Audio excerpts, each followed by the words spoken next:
장자의 명분이라고 하는 것은 단순한 혈통적인 장자의 축복의 개념이 아니라 성경에서 말하는 장자의 명분은 아브라함과의 하나님께서 언약하신 그 언약의 계보를 이어가는 축복의 명분입니다. 그래서 이 장자의 명분이 아브라함에게 주어진 언약의 계보인데 혈통적인 장자였던 이스마엘이 아닌 언약의 씨라고 불렸던 이삭에게로 이 언약은 장자의 명분은 이어졌고 또 이삭의 두 아들이었던 오늘 본문 에서와 야곱이 있지만 그 가운데 혈통적인 장자였던 에서에게가 아니라 야곱에게로 그 계보가 이어져 가는 것을 오늘 우리는 말씀을 통해 보게 되어집니다. 이렇게 하나님의 약속 언약의 계보가 이어져 가는 이 계보는 결국 하나님의 자녀가 되는 계보요 더 나아가서는 영원한 언약에 성취되는 하나님의 나라를 유업으로 얻는 언약이고 축복입니다. 그것이 오늘 여러분에게 이어진 것입니다. 그 이어진 계보의 명분의 복이 여러분이 지금 받은 복이요 누리고 있는 복인데 그 복의 가치를 여러분들이 그렇게 바르게 알면서 그에 또 합당하게 살아갈 수 있는 우리 성도 여러분 모두 되시기를 바랍니다. 우리가 인간 관계 속에서 삽니다. 최초의 인간관계는 부모와 자식의 관계, 물론 최초는 아담과 하와 하나님이 지으시면은 그렇습니다. 부부죠. 우리가 이 세상에 태어나면서부터 형성되는 관계는 부모와 자식의 관계입니다. 그리고 형제 관계 등등 친구, 이웃 이런 관계가 형성이 되어집니다. 근데 이 관계의 가장 밑거름이 되는 게 뭐냐면 믿음입니다. 신뢰. 여러분들이 어려서 태어나서 간혹 그런 말씀 드렸죠. 이 사람이 내 아버지래, 이 사람이 내 어머니래. 그러니까 그걸 믿고 아버지라고 어머니라고 부르는 거 아니에요? 신뢰예요. 이 관계 형성의 시작이에요. 근데 이 관계가 믿음이라고 하는 이 신뢰의 관계를 넘어서는 더 확실한 관계, 더 친밀한 관계가 되는 것은 믿음보다 더 소중한 게 있는데 그게 바로 사랑입니다. 그래서 서로가 사랑하는 관계, 이것이 아름다운 관계고 복된 관계입니다. 오늘 예배하는 우리 사랑하는 성도 여러분들은 정말 하나님과의 관계가 믿음의 관계로서가 아니라 그걸 넘어서서 사랑의 관계까지 갈 수 있는 여러분 될 수 있기를 바랍니다. 하나님이 여러분을 사랑하시기 때문에 예수 이 땅에 보내셨고 십자가 지셨고 그리고 영원한 하나님의 나라에 이르기까지를 여러분들에게 축복해 주시는 거예요. 이게 사랑 때문입니다. 그렇다면 이제 우리들이 하나님의 사랑을 입은 우리 성도들이 하나님을 사랑하는 성도가 돼야 되겠죠. 그래서 하나님과 사랑의 관계를 형성하여 가는 여러분이 되셔야 되겠다는 겁니다. 잠언 8장 말씀을 여러분에게 가끔 드렸죠. 잠언 8장 17절에 보면 나를 사랑하는 자가 나의 사랑을 입는다. 나를 간절히 찾는 자가 나를 만날 것이다. 이 말씀을 하시잖아요. 여러분이 하나님을 사랑하실 때 하나님 여러분 사랑해 주셔요. 물론 하나님이 우리를 사랑하심이 먼저죠. 먼저이지만 여기 말씀하시는 거는 하나님을 사랑하는 자가 나의 사랑을 입는다고 말할 때 이 사랑은 간절한 사모함이에요. 그래서 뒤에 간절히 나를 찾는 자라는 말씀을 하는 거거든요. 여러분들이 하나님을 사랑하는데 어느 정도로 사랑하느냐? 간절히 사랑하는 거예요. 늘 만나기를 원하는 거예요. 늘 하나님이 찾는 자리에 내가 있기를 원하는 거예요. 힘쓰는 거예요. 이걸 말하는 거거든요. 이게 하나님과 우리와의 아름다운 관계의 형성이 이루어지는 것입니다. 또 하나님께서는 출애굽기 33장 19절에 보면 하나님께서 말씀하십니다. 모든 선한 것을 내 앞으로 지나가게 하고 여호와의 이름을 내 앞에서 선포하리라 하면서 나는 은혜 베풀 자에게 은혜를 베풀고 긍휼히 여길 자를 긍휼을 베푼다 그랬어요. 하나님이 은혜를 베풀어 주실 사람에게는 은혜를 베풀어 주시고 긍휼히 여겨 주실 만한 사람에게는 긍휼을 베풀어 주신다는 거거든요. 저는 이 시간 여러분 축복하기를 하나님이 은혜 베풀고 싶은 여러분 되시기 바라요. 그게 은혜를 받는 거예요. 하나님이 긍휼히 여겨주고 싶은 사람이 되셔야 돼요. 그래야 긍휼히 여김을 받는 거예요. 하나님이 보시며 은혜를 베풀고 싶은 마음이 하나님 앞에 안 생겨, 그런 은혜 못 받는 거예요. 여러분, 우리 은혜 받는다, 은혜 사모한다는 말을 하는데요, 은혜를 주시는 이가 하나님이세요. 긍휼을 베푸시고 복 주시는 이가 하나님이시라고요. 그럼 우리는 은혜 주시고 복 주시고 평강 주시는 하나님께로부터 우리는 그것을 받을 만한 사람이 되어지기 위해 힘써야 되는 거예요. 그래서 간혹 그런 금요철 예배 때 그 말씀 자주 드리는데, 우리가 기도를 해도 하나님의 보좌를 움직일 만한 기도, 하나님이 보좌에 앉으셔서 여러분의 기도를 듣고 계시는데, 보고 계시는데, 오늘 예배도 마찬가지, 하나님이 여러분의 예배하는 모습을 보고 계셔요. 찬송하는 걸 듣고 계셔요. 기도하는 것도 다 듣고 계세요. 그 보좌에 계신 주께서 여러분들의 그 모습을 보시고 너무 기뻐서, 너무 행복해서, 스바냐 3장 17절 말씀처럼 말입니다. 여러분들의 모습을 보시는 하나님이 너무 즐거워서 그 기쁨을 감당치 못하셔서 즐거워하시며 은혜 베풀어 주시고 복 주시고, 이런 하나님의 은혜가 여러분에게 있기를 원하는 것입니다. 오늘 본문 28절에 보면 이삭은 에서가 사냥한 고기를 좋아했답니다. 그래서 그를 사랑했대요. 야곱은 들사람이라 사냥을 좋아했다는 거예요. 그러다 보니 들에 나가서 사냥하면 사냥감을 잡아갖고 와서 아버지 앞에 그 사냥한 고기로 어머니는 요리해서 이삭에게 주었겠죠. 그러니까 이삭은 늘 먹거리를 준비해오는 사냥하는 그 모습에 이삭을 사랑했다는 거예요. 물론 여기 이삭의 사랑은 고기 때문에 고기만 사랑하는 것이 아니라, 물론 에서가 사고 고기를 좋아함으로라는 표현을 했는데, 고기가 좋아서 사랑하는 것도 있겠지만, 에서는 이삭의 입장에서는 장자예요. 장자를 향한 아버지의 사랑이 여기 포함되어 있는 겁니다. 이렇게 에서는 아버지 사랑받았어요. 그 사냥한 고기 때문에도 그 사랑을 받았던 거예요. 하지만 리브가는 야곱을 사랑했다고 그랬는데, 야곱은요 리브가의 사랑만 받은 게 아니었어요. 성경은 뭐라고 말하는가? 23절이죠. 23절 앞에, 우리 본문 앞에 보면 23절에 보면 두 국민이 내 태중에 있구나. 지금 이 리브가의 태중에 쌍둥이가 있는 거잖아요. 에서가 야곱이. 태중에 두 국민이 있대요. 두 아이가 있다고 안 하고 두 국민이 있대요. 그러면서 두 민족이 내 복중에서부터 나누이리라. 이 족속이 저 족속보다 강하겠고 큰 자가 어린 자를 섬기리라. 이미 태중에, 이 리브가의 태중에 쌍둥이가 들어있는데 이게 야곱과 에서란 말이에요. 그런데 하나님이 말씀하는 거예요. 이들을 일컬어 뭐라? 두 국민이라고 그랬고요, 두 민족이라고 그랬어요. 그러면서 작은 자가 큰 자가 작은 자를 섬기리라. 큰 자가 에서였고 작은 자가 야곱 아닙니까? 하나님의 말씀이에요. 이미 태중에 있을 때부터 하나님은 야곱을 왜 사랑한 거예요. 그래서 말라기서 말씀에서도 있는 말씀을 로마서 바울이 9장에서 13절에 인용해서 말하고 있는데, 그 말씀된 바 뭐예요? 기록된 바 그랬죠. 말라기서에 기록된 말씀이에요. 야곱은 사랑하고 에서는 미워하였다 하신 것 같다 라고 말씀을 하는 거예요. 하나님이 야곱은 사랑하고 에서를 미워했대요.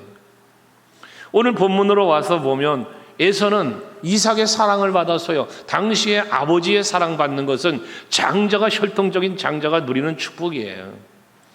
그 복을 받았다는 거예요. 그 사랑 받았다는 거거든요. 하지만 야곱은 아버지 사랑은 받지 못했지만 하나님의 사랑을 태중에서부터 받은 인물이었다는 것이죠. 그럼 오늘 예배하는 여러분들은 누구의 사랑을 받기를 원하십니까? 또 누구의 사랑을 받고 있습니까? 우리는 눈에 보이는 사람의 사랑을 받고 싶어 합니다. 함께하는 사람들과에게 인정받고 높임받고 싶어 합니다. 그래서 때로는 잘난 척도 하는 겁니다. 인정받고 싶어서, 당신 대단한 사람이네, 이런 것 때문입니다. 하지만 세상 사람들에게 인정받고 높임받는 것도 좋겠지만 하나님께 사랑받고 하나님께 칭찬받는 우리가 되어야 합니다. 그러면 이것이 앞에 오전 아침 예배 때도 말씀드렸습니다마는 세상의 힘과 권세와 만군의 여호와의 능력 어느 쪽이 강하신가? 여러분, 만군의 여호와라고 답하셨습니다. 그 능력을 우리가 힘입기 위해서 힘써야 된다라고 임마누엘의 축복을 아침에 예배에 말씀으로 나눴습니다. 사랑으로 와서 생각해 보면 이 세상에 어떤 사람, 이 세상에 그 무엇을 내가 소유하고 그것을 내가 사랑받는다 할지라도 하나님의 사랑보다 소중한 것은 없습니다. 모성애를 세상의 인간관계 속에서 존재하는 사랑 중에 가장 아름다운 사랑을 모성애라 합니다. 어머니 사랑이죠. 그 모성애보다도 더 뛰어나고 더 아름다운 사랑, 가치 있는 사랑은 바로 하나님의 사랑입니다. 여러분들이 이것을 믿으시고 이 사실을 알아야 합니다. 그러면 우리는 뭐 해야 합니까? 바로 그런 하나님의 사랑을 우리는 이미 받은 사람들이라는 사실을 기억해야 하는 것입니다.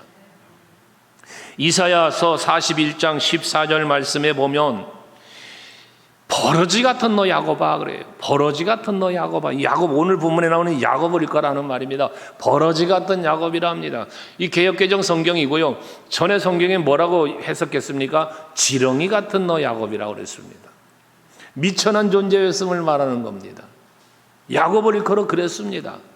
그리고 이어지기를 너희 이스라엘 사람들아 라고 말합니다. 여기 너희 이스라엘 사람들아 앞에 뭐가 있는 거예요?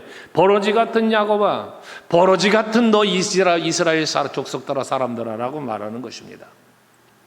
저들의 연약함을 말합니다. 저들이 부족하고 참으로 아무런 가치조차 없던 존재였음을 말합니다. 그런데 그들에게 말합니다. 두려워하지 말아라. 나 여호와가 말하노니 내가 너를 도울 것이다. 네 구속자는, 여기 네 구속자가 누굽니까? 예수입니다. 메시아입니다. 네 구속자는 여호와입니다. 그 구속자는 이스라엘의 거룩한 이시다. 여호와 하나님이십니다. 예수십니다. 이걸 이사야 선지자가 지금 선포하고 있는 것입니다. 그렇습니다. 그리고 그 후에 이사야서 43장 1절에 보면 또 말합니다. 너는 두려워하지 말아라 하시면서 내가 너를 구속하였고 내가 너를 구속하였다고 말합니다. 내가 너를 지명하여 불렀나니 너는 내 것이다 라고 말씀을 합니다. 우리가 하나님의 소유됐습니다. 하나님의 백성이 되었습니다. 이것은 하나님이 나를 지켜주신다는 은혜의 약속이기도 한 것입니다. 하기 때문에 우리는 그와 같은 하나님을 사랑하는, 그와 같은 하나님의 은혜를 사모하는 이런 여러분들이 되실 때에 우리 하나님께서 여러분들을 하나님의 자녀 삼아주시고 장자의 명분을 여러분 언약으로 이어져 주시는 그 은총 속에 사는 성도가 되어진다는 거예요.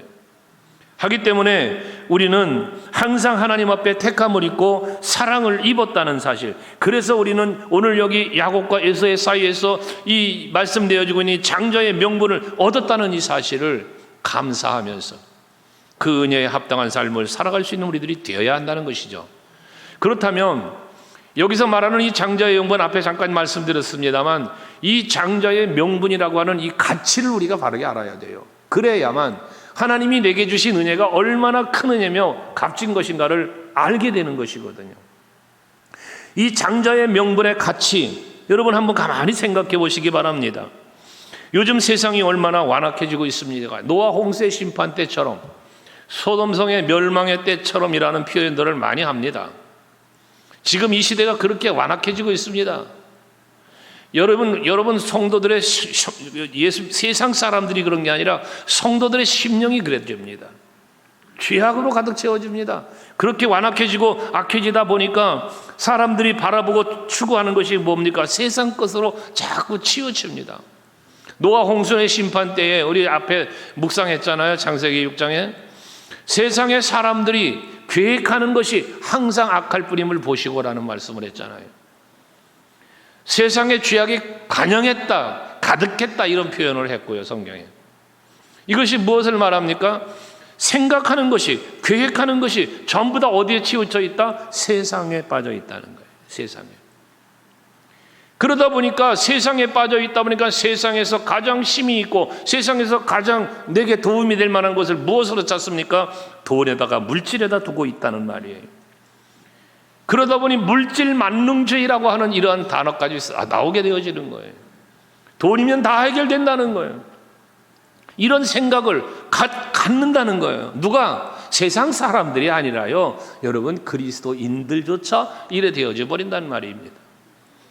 그러다 보니까 영적인 가치보다 육체적이고 물질적인 것을 더 소중히 여기게 되고, 영원한 하나님의 나라에 대한 소망으로 인내하기보다는 현재 삶에 만족한 쾌락을 추구하며 살게 되어지더라는 것입니다.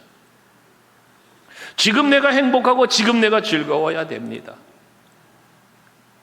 내일이라는 생각을 하지 않습니다. 그 내일도 그저 내일을 보고 비전이라는 단어를 사용하며 여러분 선포하지만 그것이 대부분 세상적인 것이고 육체적인 것에 그치고 만다는 것이었습니다.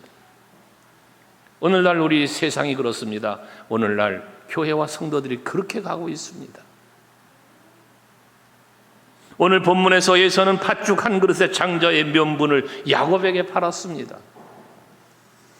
이 팥죽 한 그릇이 에서에게는 너무나 소중했습니다. 그런 성경에 말합니다. 에서가 말하기를 내가 죽게 되었으니, 32절에 말하죠. 내가 죽게 되었으니 이 장자의 명분이 내게 무엇이 유익하리요? 장자의 명분보다 지금 팥죽 한 그릇이 급합니다. 이것이 내게 무엇이 유익하리요? 내가 지금 죽게 생겼는데 배고픈데 뭐가 게 중요하냐? 얼른 주어라. 장자의 명분을 나에게 팔라는 야곱의 말 한마디에 아무 생각 없이 그저 배고픈 것 하나 때문에 그 장자의 명분을 야곱에게로 넘겨버리는 거예요. 34절 마지막에 뭐랍니까? 에서가 장자의 명분을 가볍게 여김이었더라 라고 말하고 있는 거예요. 그는 장자의 명분보다 당장 배고픔을 해결하는 것이 더 급했고 더 소중했다라는 생각을 했던 것이죠. 그러므로 이제 우리가 삶의 가치관을 어디에 두고 살고 있는지 여러분 자신을 한번 돌아보셔야 합니다.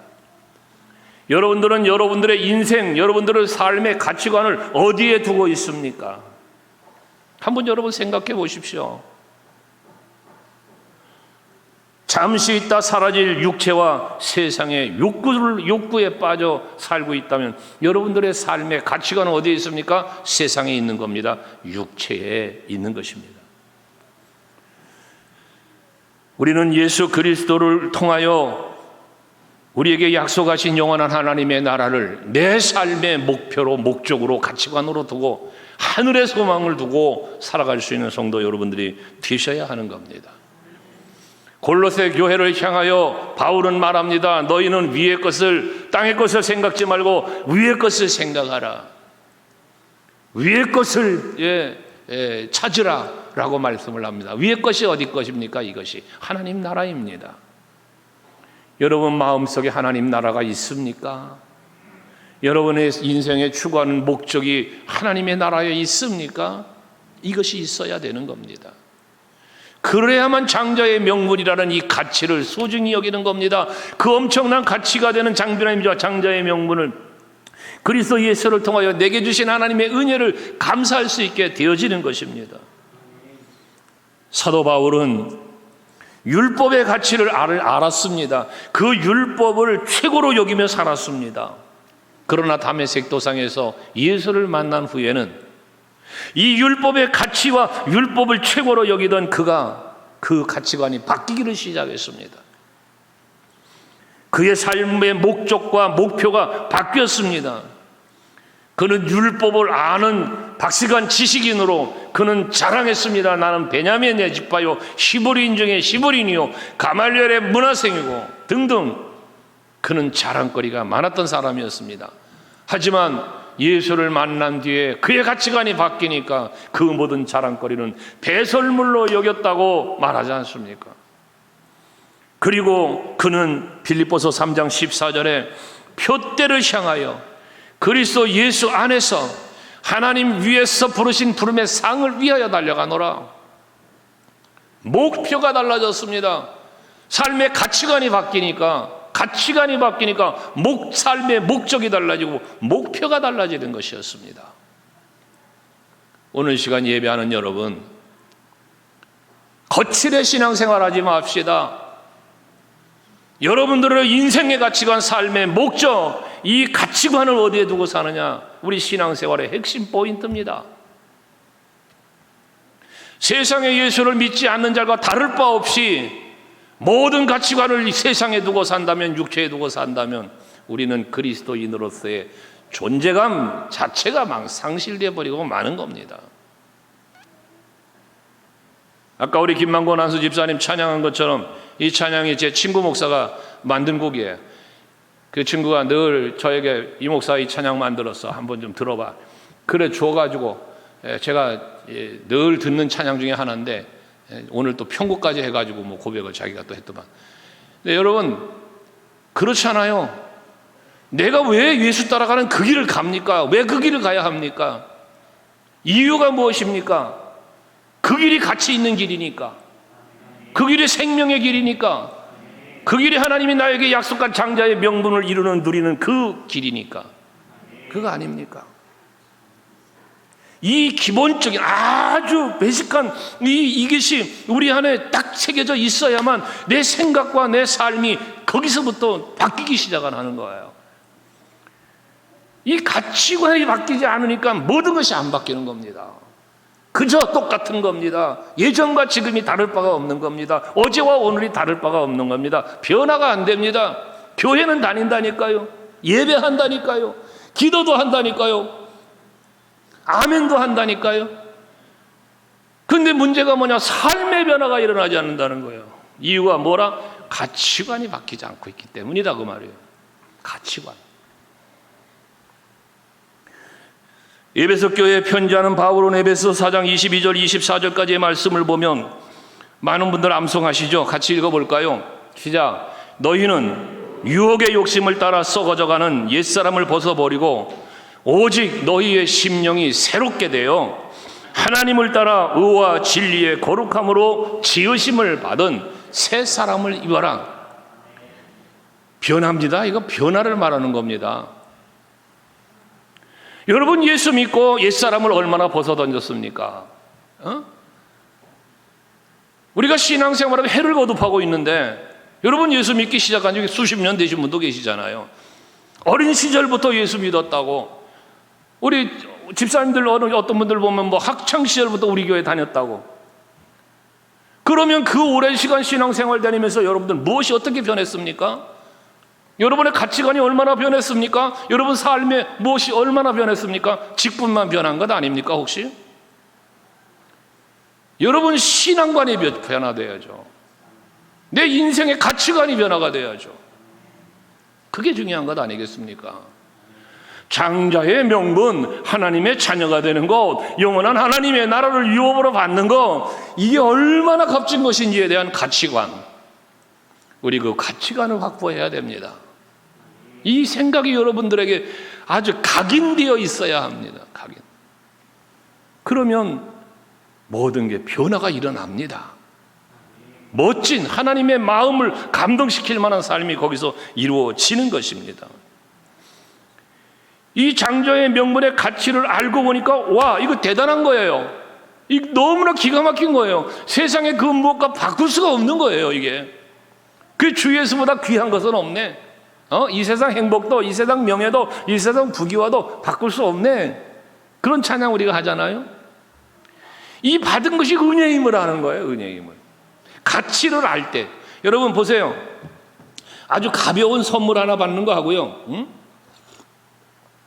아주 비싸고 값진 선물을 받는 거 하고요, 가치가 어떻습니까? 여러분 받은 입장에서 조그만 선물은 예 감사합니다, 땡큐. 근데 엄청난 걸 받았어요. 와우, 땡큐, 베리 소, 뭐 다 붙여가면서 감사하다, 고맙다 이러지 않아요. 가치예요, 가치. 여러분이 하나님에게로 받은 바 그 은혜, 받은 바 그 사랑의 가치가 얼마나 귀중한 것이었으면, 오죽하면 바울이 세상에 자랑할 만한 걸 다 배설물로 여기고 이것보다 소중한 것이 없노라고 그러고 살겠습니까? 여러분들이 사도 바울을 향하여 바보 같은 사람이라고 말하시겠습니까? 아니잖아요. 오늘 본문에서 보면 장자의 명분, 이 장자의 명분은 앞에 말한 것처럼 혈통적인 장자가 아닌 영적인 장자의 의미를 가지고 있다는 것. 아브라함에게 주신 모든 언약의 계복을 이어갈 후계자가 된다는 것을 말씀하고 있기에 이 복은 아무에게나 주는 것이 아니었다는 사실도 우리는 알아야 하는 거예요. 아브라함 시대에 많은 사람이 있지만 하나님은 아브라함을 택하여 이 언약을 주신 거예요. 아브라함에겐 이삭과 이스마엘이라는 아들이 있지만 하나님은 이삭이라는 아들에게 주신 거예요. 앞에서 말했죠. 에서가 있고 야곱이 있는데 하나님은 야곱에게 이 은혜를 주신 거예요. 그때마다 그 시대마다 오늘 우리들에게 이르기까지 하나님은 하나님의 마음에 합한 자에게, 하나님이 보시기에 합당한 자에게 이 장자의 명분의 계보를 이어가고 계신다는 사실이에요. 야곱의 12아들들 중에 장자는 루벤이에요. 그러나 장자의 이 명분이 루벤에게는 안 가잖아요. 그 이하 아들 시므온이나 레위에게는 안 가잖아요. 다음 아들로 가진 않아요. 유다에게로 가요. 넷째 아들 유다에게로. 왜 하나님은 그렇게 계보를 이어가실까? 뒤에 이제 묵상하겠죠. 여러분, 그들의 행동입니다. 그들의 행동. 그들의 말과 그들의 행위가 하나님이 보시기에 합당한 자, 합당치 못한 자로 나뉘어지는 거예요. 거기에서 은혜가 그에게로 가는 거예요. 유다에게로. 우리 서강교회 많은 성도들이 함께 신앙생활하지만 하나님이 특별히 택하여 특별한 은총을 베풀어 특별한 복을 주시고 끌어가실 분은 하나님의 마음에 합한 자라는 사실이에요. 여러분이 그러한 대상이 되려고 힘쓰셔야 돼요. 그게 복된 거예요. 하나님과 택하심과 복주심은 전적인 하나님의 은혜라는 사실을 우리는 알고 있잖아요. 택하신 것도 은혜요, 복주시는 것도 은혜입니다. 여러분, 이스라엘 백성들을 하나님이 택하셔서 그 은혜를 베푸신 게 뭐 때문이에요? 아브라함의 언약 때문이에요. 아브라함의 언약 때문에. 그 신명기 7장 7절 말씀을 한번 띄워줘봐요. 그 보시면 기가 막힌 말씀을 하세요. 여러분 한번 같이 읽어요. 시작. 여호와께서 너희를 기뻐하시고 너희를 택하심은 너희가 다른 민족보다 수요가 많기 때문이 아니니 너희는 오히려 모든 민족 중에 가장 적으니라. 여러분 뭐예요? 지금 애굽이 얼마나 강한 나라예요? 블레셋이 얼마나 강한 나라입니까? 저들의 수요가 많고 힘이 있고 하나님 그래서 저들 택하지 않았다는 거예요. 그래서 택한 게 아니라는 거예요. 오히려 저들은 모든 민족 중에서 가장 작으니라. 저들이 모든 민족 중에 가장 작은 민족이 이스라엘 민족이라는 거예요. 그런데 그들을 하나님께서 기뻐하셨다는 거예요. 그들을 택하셨다는 거예요. 이게 하나님의 은혜입니다. 혹여라도 여러분들요, 내가 잘나서 하나님 앞에 뽑혔다고 생각하시는 분 계십니까? 착각입니다. 하나님은 여러분이 잘나서 뽑는 게 아니에요. 합당히 여기셨기 때문에 뽑는 거예요. 은혜로 뽑히는 거예요, 여러분. 아멘입니까? 우리는 그래서 하나님 앞에 택함 받고 세움을 입고 쓰임 받음에 있어서는 하나님의 은혜로 내가 택함을 입었으며 세움을 입었으며 쓰임을 받는다는 사실을 스스로가 고백할 수 있는 심령이 돼야 된다는 거예요. 하나님의 이와 같은 선택은 우리들의 생각과 다르기 때문에 그런 거예요. 이사야서 55장 8절 9절 말씀을 보시면요, 말씀하시기를 그래요. 이는 내 생각이 너희 생각과 다르며 내 길은 너희의 길과 다름이니라. 하나님의 생각과 우리의 생각은 다르다는 거예요. 하나님이 이끌어가는 길과 우리들이 가는 길이 다르다는 거예요. 그러시면서 9절에 보면 하늘이 땅보다 높음 같이 내 길은 너희의 길보다 높으며 내 생각은 너희의 생각보다 높으니라. 여기서 말하는 높다라는 개념이 뭐냐? 우리가 볼 수 없는 것을 볼 수 있는 하나님이시고 내가 판단할 수 없는 걸 판단할 수 있는 하나님이심을 말씀하는 것입니다. 목자가 양을 이끌고 갈 때에 양은 근시 아니라요, 먼 곳을 보지 못한대요.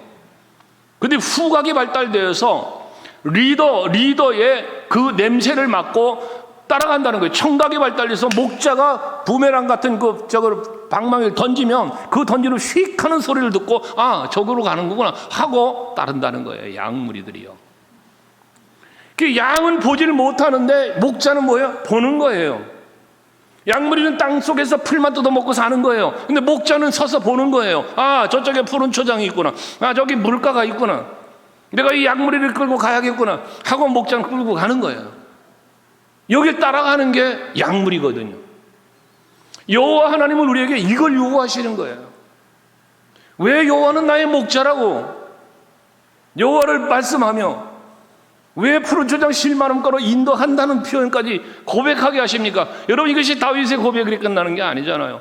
성령이 감동하여 하시는 고백이잖아요. 여러분들에게도 이것이 있어야 된단 말이죠. 하나님의 은혜가 내 안에 임하는 거다 그 말이요. 내가 생각하고 내가 계획하는 거, 여러분, 이게 하나님과 다르면 빨리 내 생각을 바꿔야 되는 거예요, 여러분. 하나님의 생각과 내 생각이 다르면 누구 생각 따라가야 돼요? 당연히 하나님 생각 따라가야죠. 그런데 우리는 뭐 해요? 내 생각을 고집해요. 내 판단을 고집해요. 그래서 그걸 이루려고만 해요. 이게 세상의 사람들이 계획하는 것이 악한 뿌림을 보시고요. 악하다는 기준이 뭔데요? 하나님의 뜻과 계획과 다른 것이에요. 바벨탑을 사건을 우리가 묵상하고 왔죠. 사람들이 흩어짐을 면하자 하여 바벨탑을 쌓아요. 우리 하늘 꼭대기까지 올라가자 하고 바벨탑을 쌓았던 거 아닙니까? 근데 하나님의 뜻은 무엇이었습니까? 땅 끝까지 흩어져서 하나님이 지으신 천지 만물을 다스리고 정복하며 사는 것이 하나님의 계획이요 뜻입니다. 초대교회 때도 여러분, 흩어져서 땅 끝까지 이르러 증인이 되라는 게 예수님의 말씀이에요. 근데 저들은 흩어지는 게 싫은 거예요. 그러니까 마가다락방에 모여서 그저 숨어 있는 거예요. 거기서 나름대로 열심히 내는 거예요. 기도하기에 힘쓰며 말입니다. 그런데 하나님은 뭘 원했어요? 흩어짐을 원하셨어요. 흩어지게 하시려고 뭐 합니까? 핍박하고 고난을 피하여 도망가게 만들고, 그렇게 흩어지게 만드신 뒤에 간 곳마다 복음이 전파되게 하셨고 땅 끝까지 이르는 역사를 하나님은 이루시는 거였습니다. 이게 하나님의 계획입니다. 그게 너희 생각과 내 생각이 다르다는 거예요. 내 길과 너희 길이 다르다는 거예요. 오늘을 살고 있는 우리 모두가 그러므로 하나님의 뜻을 찾아야 되는 거예요. 하나님의 생각이 무엇일까? 제발 여러분의 생각에 사로잡혀 살지 말아요. 내 판단, 내 계획 때문에 살지 말고요. 하나님의 뜻 좀 헤아려요. 하나님이 원하는 게 무엇인가 좀 찾아요. 그것을 찾아가는 삶을 사는 여러분 되셔야 해요. 이게 장자의 명분을 받은 성도의 삶의 모습인 것입니다. 사람은 능력이 있고 지혜가 있는 것이 선택의 기준이 되죠. 얼마나 저 사람 배웠으며 얼마나 똑똑하며 이런 것들을 택합니다.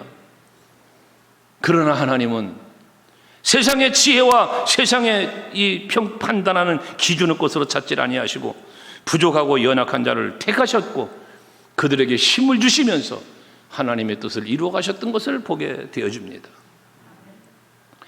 사도 바울이 고린도전서 1장 27절 이하 29절까지의 말씀에 그런 고백을 하죠. 하나님께서 세상의 미련한 것들을 택하여 지혜 있는 자들을 부끄럽게 하시고 세상의 약한 것들을 택하여 강한 것들을 부끄럽게 하려 하시며, 이 바울의 이 고백들을 보세요. 그리고 하나님께서는 세상의 천한 것들과 멸시받는 것들과 없는 것들을 택하여 있는 것들을 피하려 하시나니, 29절은 이는 아무 육체라도 하나님 앞에서 자랑하지 못하게 하려 하십니다. 자, 여러분, 하나님 앞에 여러분의 자랑거리가 무엇입니까? 하나님 앞에서요.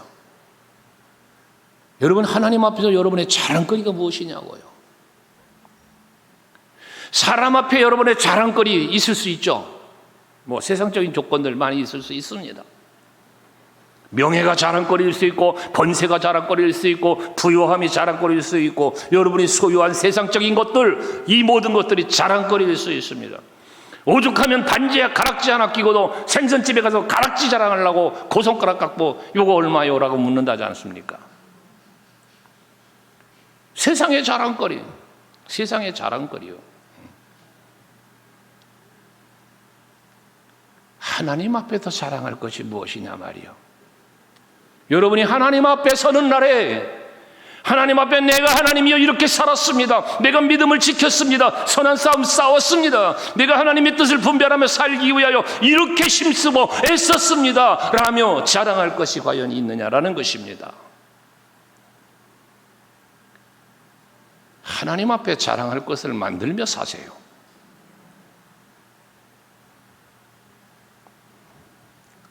우리는 세상 것을 자랑하는 세상 사람들과는 달라야 합니다. 하나님께서 내게 베푸신 은혜를 자랑할 수 있어야 됩니다. 결코 예수 십자가 외에는 내가 자랑할 것이 없다는 바울의 그 고백, 여러분 어떻게 듣습니까? 왜 그에게 여러분 우리처럼 세상 사람들에게 자랑할 것이 없겠습니까? 많은 자랑거리가 있는 사람 아니었습니까?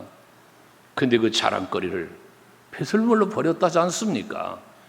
그리고 오직 십자가만이 나의 자랑거리라고, 내 몸엔 예수의 흔적을 가져놓으라고 말하고 있지 않습니까? 여러분들의 심령 속에, 여러분들의 육체에 여러분은 예수의 흔적이 있습니까? 믿음을 지키기 위하여, 하나님의 뜻을 온전히 이루며 순종하는 삶을 살기 위하여 여러분들이 받은 상처가 있습니까? 아픔이 있습니까? 그런 일이 있다면 아낌없이 버리고 돌아서서 세상 유혹만 따라갔던 삶을 살았다면 예수의 흔적은 여러분 몸속에서 찾아볼래야 찾아볼 수 없는 것입니다. 우리는 영적으로만이 아니라 육체적으로도 예수의 흔적을 가진 성도의 삶이 되어야 합니다. 그것이 결과적으로는 영원한 하나님의 나라에 이르러 예비된 면류관을 받아 쓰는 삶이 되는 것입니다. 그래서 장자의 명분의 가치를 알고 이 엄청난 가치를 내가 하나님의 은혜로 받았다는 사실을 기억하면서 이제는 이 장자의 명분을 지키기 위해 힘쓰는 여러분이 되셔야 합니다. 하나님의 은혜로 받은 이 장자의 명분을 너무 가치 없이 내버릴 수는 없는 거 아닙니까? 지켜야죠. 지켜야죠.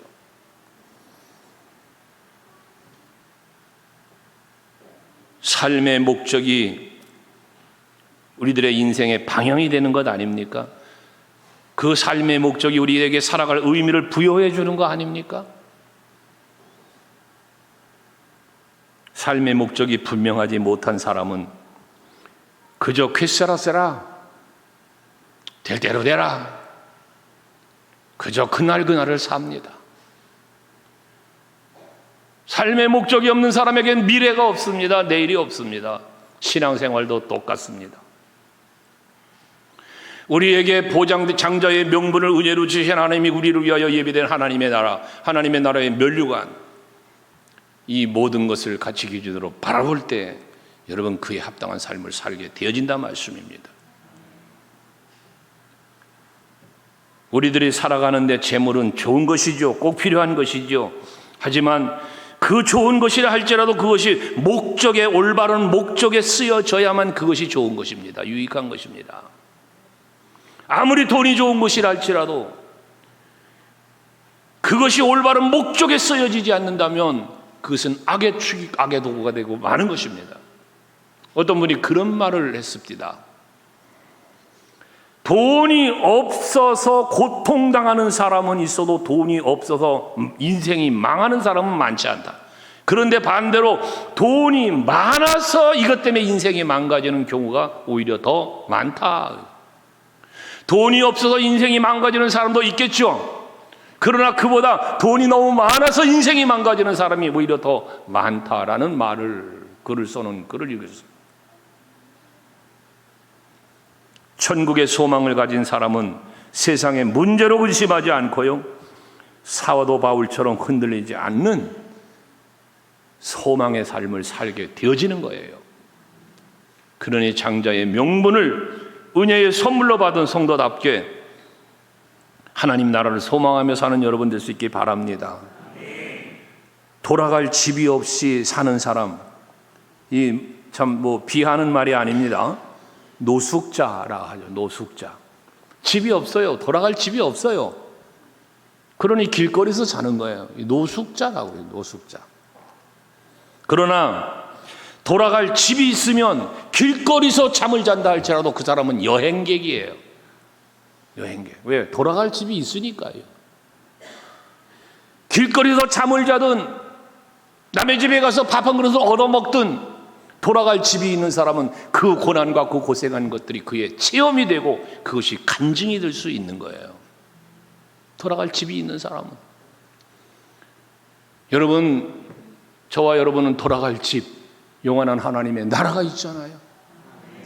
그러니 이 세상 사는 동안에 우리의 모든 삶은 뭐예요? 나그네 길 여행자의 삶을 사는 거예요.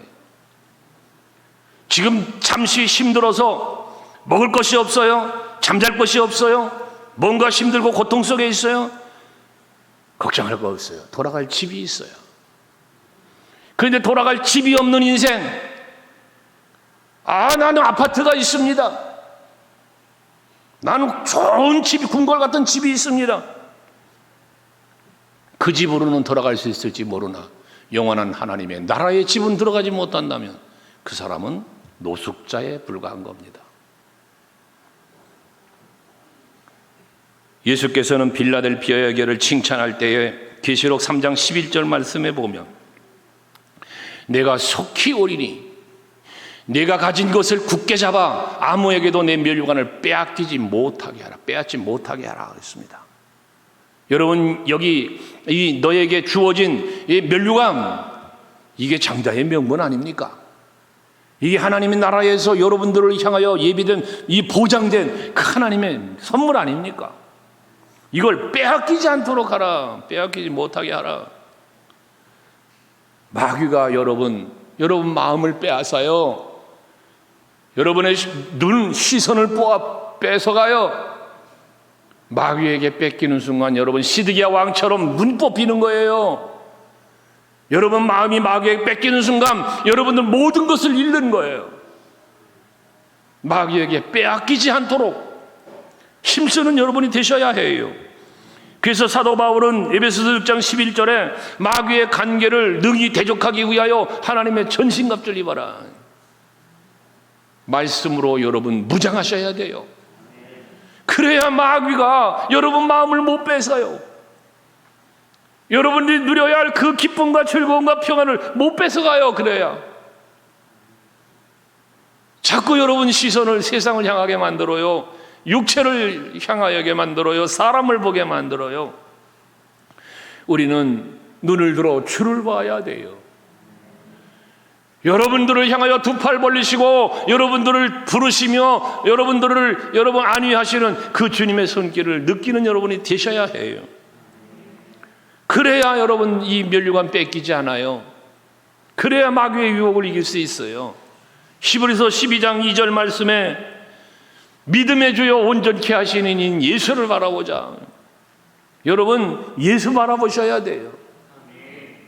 오직 예수만 바라보지 않고는 세상으로 눈을 돌리는 순간 여러분들은 빠져가는 거예요. 세상으로. 베드로 보세요. 물 위로 걸어오시는 예수님을 보고 만일 주님이시거든 나보고 오라 하세요. 예수 바라보면 물 위를 걸어가는 베드로요. 그런데 부는 바람으로 인하여 풍랑으로 인하여 그것 쳐다보는 순간 물에 빠져갔어요. 물에 빠져갔지만 다시 주님을 바라보며 나를 구원하소서 외칠 때 주님이 그 손을 잡아 다시 건져주시는 은혜를 입게 되지 않습니까? 우리가 한순간 한눈을 팔 때 있을 수 있어요. 세상 바라볼 때가 있어요. 사람 볼 때가 있습니다. 하지만 지금까지 여러분들이 그런 순간순간의 삶이 있었다면 오늘 시간 이 말씀을 묵상하시는 중에 다시 한번 주를 바라볼 수 있는 여러분 되시기 바라요. 그때 주님이 여러분에게 손을 내미시고 여러분의 손을 붙잡아 주시기만 하면 이 코로나19요, 경제적인 위기요, 여러분 모든 얽고 싶는 상황들이요, 여러분의 내일과 미래요, 하나님이 책임져 줄 것입니다. 하나님을 보잘것없는 분으로 만들지 마세요. 여러분 스스로가 하나님을 그렇게 만들지 말아요. 하나님은 위대하신 분입니다. 하나님은 여러분 사랑합니다.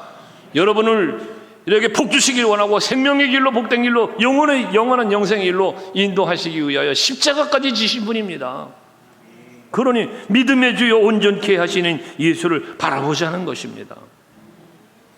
하나님의 말씀으로 무장하고 오직 예수 바라보고 하늘에 예비된 면류관과 상급 이거 바라보고 끝까지 승리하는 그 믿음을 지키며 최후 승리하는 그날까지 여러분 이기는 자가 되어서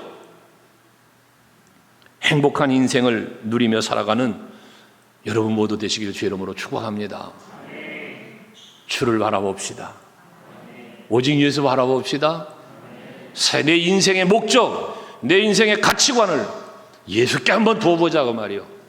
그러면 모든 것이 변화됩니다. 모든 것이 여러분의 누림이 되어질 것입니다. 할렐루야.